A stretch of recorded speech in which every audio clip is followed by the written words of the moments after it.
अस्सलाम वालेकुम स्टूडेंट्स। इस लेक्चर में हम बेसिक्स ऑफ फाइनेंशियल इंफॉर्मेशन को ही पढ़ेंगे। उनमें से हमारे पास एक बेसिक्स जो है वो हमारे पास फंक्शंस ऑफ फाइनेंशियल अकाउंटिंग भी है। ठीक है, फाइनेंशियल अकाउंटिंग को हम क्यों यूज़ करते हैं? क्लासीफाई करने के लिए। क्लासीफाई का मतलब होता है कि हम पार्ट्स में डिवाइड कर देते हैं हर चीज़ को अलग अलग। ठीक है, उसके बाद रिकॉर्ड कर लेते हैं, क्या करते हैं, हर चीज़ अपनी डायरी में नोट डाउन कर लेते हैं कि आज की हमारा रिकॉर्ड ये है बिजनेस का, और फिर हर डे का हम क्या करते हैं, रिकॉर्ड सेपरेटली नोट कर लेते हैं। समराइज क्या करते हैं, वो जो हमारे पास रिकॉर्ड होता है उसको हम क्या करते हैं, एक शॉर्ट फॉर्म में लिख लेते हैं ताकि क्लियरली अंडरस्टैंड हम उसे कर सकें। और फिर हम क्या करते हैं, उसकी रिपोर्ट प्रिपेयर कर देते हैं। उसी जो समरी होती है उससे हम रिपोर्ट प्रिपेयर कर देते हैं, और लास्ट में हम उसको क्या करते हैं, उसी रिपोर्ट को क्या करते हैं, हम एनालाइज कर देते हैं। ठीक है, अब ये फाइनेंशियल अकाउंटिंग में हम ये 5 काम करते हैं। इसी की बेस पे, इन 5 काम की बेस पे हम क्या करते हैं, फाइनेंशियल अकाउंटिंग को डिवाइड कर देते हैं कुछ फंक्शंस में। अब इसके कितने फंक्शंस होंगे, हमारे पास 5 फंक्शंस होंगे। ठीक है, फर्स्ट ऑफ ऑल जो हमारे पास पहला फंक्शन आता है फाइनेंशियल अकाउंटिंग का, वो आता है क्लासीफाइंग। ठीक है, क्लासीफाइंग का क्या मतलब है कि हम उसे क्या करेंगे, क्लासीफाई कर देंगे 5 मेन हेड्स में। ठीक है, 5 मेन हेड्स में हमने क्या किया, उसको क्लासीफाई कर दिया। अब पहला हमारे पास आता है एसिड्स। एसिड्स वो चीज़ें होती हैं जिनके हम मालिक हैं। ठीक है, जो हमारे असासे में आती है, हमारे एक पर्सन है उसके अंडर आती हैं जो चीज़ें, वो आती हैं एसिड्स में। लाइक एक पर्सन है, उसका घर है, तो वो उसका जो घर होगा वो क्या होगा, उसका एसिड होगा। ठीक है, उसके बाद हमारे पास आता है लाइबिलिटी। लाइबिलिटी में आता है हमारे पास लोन। हमने जितने भी लोन लिए देने हैं, या फिर हमने जितने भी किसी शॉपकीपर से हमने उधार लिया हुआ है, या हमने उसे चीज़ें ले लिया और उसकी पेमेंट अभी हमने करनी है, वो सारी चीज़ें आती हैं लाइबिलिटीज़ में। इनकम आती है। इनकम में हमारे पास क्या आता है, हमारे पास मनी आती है। वो मनी आती है जो हमारे पास आ रही है। ठीक है, किसी भी सोर्स से हमारे पास मनी आ रही है, हम उसको बोलेंगे कि ये इनकम है।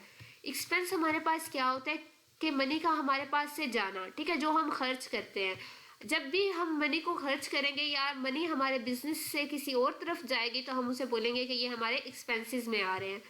Honour equity. ऑनर इक्विटी हमारे पास क्या होती है, जिस चीज़ का ऑनर क्या होता है, मालिक होता है। ठीक है, वो उस चीज़ का ऑनर है, तो वो उसकी किस में आएगी, ऑनर की इक्विटी में। नेक्स्ट हम देख लेते हैं इनको हम कैसे डिवाइड करते हैं।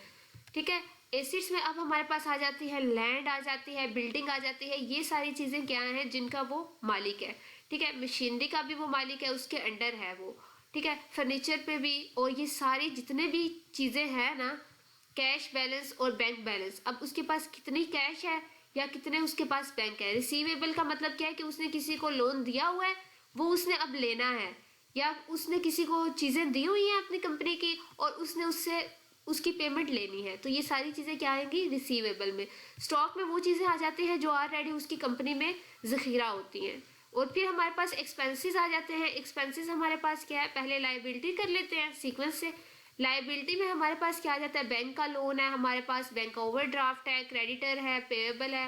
ये क्रेडिटर वो होते हैं जिन्होंने हमें पैसे देने, जिनके हमने पैसे देने होते हैं। ठीक है, और पेएबल है हमने जिनको पे करना है।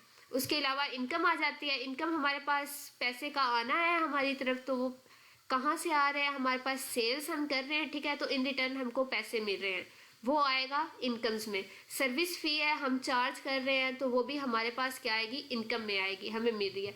कमीशन है, वो भी हमें मिल रहा है। ठीक है, हमने कोई चीज़ ली है या कोई भी हमारा कमीशन है, वो सारी चीज़ें इनकम में आएगी। उसके बाद आ जाते हैं एक्सपेंसेस में। एक्सपेंसेस में क्या है कि पैसा हमारी तरफ से जा रहा है। ठीक है, हम परचेज कर रहे हैं, तो हम क्या कर रहे हैं, कोई भी चीज़ लेके उसको पे कर रहे हैं। ठीक है, हम पे कर रहे हैं, चीज़ तो हमारे पास आएगी लेकिन हम पे भी तो कर रहे हैं ना। अब जब पैसा हमारे पास से जा रहा है तो वो चीज़ एक्सपेंस में आ जाएगी। ठीक है, ये सारी चीज़ें एक्सपेंसेस में आ जाएंगी।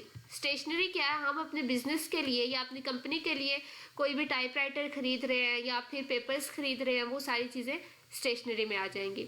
ऑनर इक्विटी क्या है, जिसका ऑनर जो है वो हमारे पास क्या है, मालिक है। ठीक है, या उसने क्या खरीदी, उसने अपने लिए वो चीज़ खरीदी है। ठीक है, ओन सेल्फ के लिए।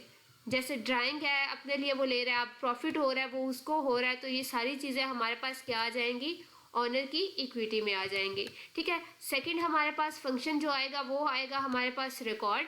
और रिकॉर्ड में हम क्या करते हैं, हम सारी की सारी जितनी भी हमारे पास इंफॉर्मेशन हो गई है ना, जिसको हमने क्लासीफाई कर लिया अलग अलग, हम उसको क्या करते हैं, रिकॉर्ड कर देते हैं। कैसे रिकॉर्ड करेंगे, हम बुक ऑफ अकाउंट्स की। ठीक है, एक हम रजिस्टर बना लेंगे अपनी कंपनी में और हम उसमें सारी चीज़ें क्या कर देंगे, रिकॉर्ड कर देंगे। भाई मंथली करेंगे, वीकली बेस पे करेंगे और ईयरली भी करेंगे। यह हमारा अपना है कि जैसे हम चल रहे हैं। मोस्टली जो शॉपकीपर्स होते हैं वो क्या करते हैं, डेली की डेली क्या करते हैं, हर एक रिसीट जनरेट करके देते होते हैं और साथ ही साथ वो उसको रजिस्टर पे भी नोट डाउन करते जाते हैं कि आज की परचेजिंग ये हुई है, आज की सेलिंग ये हुई है, ये पैसे इधर से आए हैं और इधर से गए हैं। ठीक है, इनके कुछ रूल्स होते हैं जिनको हम फॉलो करते हैं। नेक्स्ट आता है हमारे पास समराइजिंग। अब समराइजिंग में क्या होगा, जितने हमने यहाँ पे रिकॉर्डिंग में काम किया है ना, जितने भी हमने फाइनेंशियल इंफॉर्मेशन रिकॉर्ड की है उसको हम क्या कर देते हैं, समराइज कर देते हैं, लेकिन एक अलग रजिस्टर में। ठीक है, एक अलग हम अपनी बुक बनाते हैं और उसमें हम उसको क्या कर देते हैं, समराइज कर देते हैं। सिंपल, यहाँ पे तो हम इन डिटेल में रिकॉर्ड करते हैं। फॉर एग्जाम्पल हम क्या करते हैं कि एक बंदा है, एक कस्टमर आया हमारी शॉप पे, वो हमारी शॉप से शूज़ परचेज करके ले गया। सेकंड आया, वो भी शू परचेज करके ले गया। थर्ड आया, वो भी शू परचेज करके ले गया। अब इधर हम क्या करेंगे, हम 3 एंट्रीज करेंगे कि 3 पर्सन आए अलग अलग और उन्होंने क्या किया, शू परचेज किया। लेकिन जब हम समराइजिंग करेंगे तो हम यहाँ पे क्या करेंगे, सिर्फ एक एंट्री करेंगे और वहाँ पे लिख देंगे कि इस एंट्री में क्या हुआ है, ये शू परचेज हुए हैं, इस वजह से ये इनकम जो है ये हमारे पास आई है। ठीक है, यहाँ पे हम क्या कर रहे हैं, समराइज कर रहे हैं, उसको छोटा कर रहे हैं। और क्या करते हैं वो, summaries are prepared for each accounting head. ठीक है, समरीज हम किस लिए प्रिपेयर करते हैं, ये हम करते हैं कि हम अकाउंटिंग हेड के लिए प्रिपेयर करते हैं। ये आगे जाके हम अकाउंटिंग हेड भी बनाएंगे, बैलेंस शीट भी बनाएंगे। उसके लिए हम क्या कर देंगे, पहले ही इधर से समरी प्रिपेयर कर देंगे ताकि हमें आगे जाके मुश्किल ना हो। ठीक है, और फिर इसको हम अकाउंटिंग हेड को क्या कहते हैं, लेजर भी कहते हैं। ये लेजर और अकाउंटिंग जो बैलेंस शीट है वो हम आगे जाके ड्रॉ करेंगे। ठीक है, फोर्थ पे हमारे पास आ जाता है रिपोर्टिंग। रिपोर्टिंग में हम क्या करते हैं, जो अब हमने समरी बना ली हुई है ना, ठीक है, हम उस समरी की क्या करते हैं, रिपोर्ट प्रिपेयर करते हैं। रिपोर्ट कैसे प्रिपेयर करते हैं कि हम बना देते हैं फाइनेंशियल स्टेटमेंट। हम फाइनेंशियल स्टेटमेंट बना देते हैं और वो हमारी क्या होती है, रिपोर्ट प्रिपेयर हो जाती है उस समरी की कि हमारा उससे रिजल्ट क्या आया है। फाइनली जो हमने टोटल किया है एक मंथ का, अगर हम एक मंथ की रिपोर्ट बनाते हैं या वीकली बनाते हैं तो उसमें हमारा कितना जो है वो प्रॉफिट हुआ है या कितना हमारा लॉस हुआ है या कितनी टोटल हमने एक्सपेंसेस किए हैं, टोटल कितने हमने इनकम की है। ठीक है, टोटल जो होगा वो सारा रिपोर्ट में आ जाएगा, यहाँ पे हम कर देंगे उसको।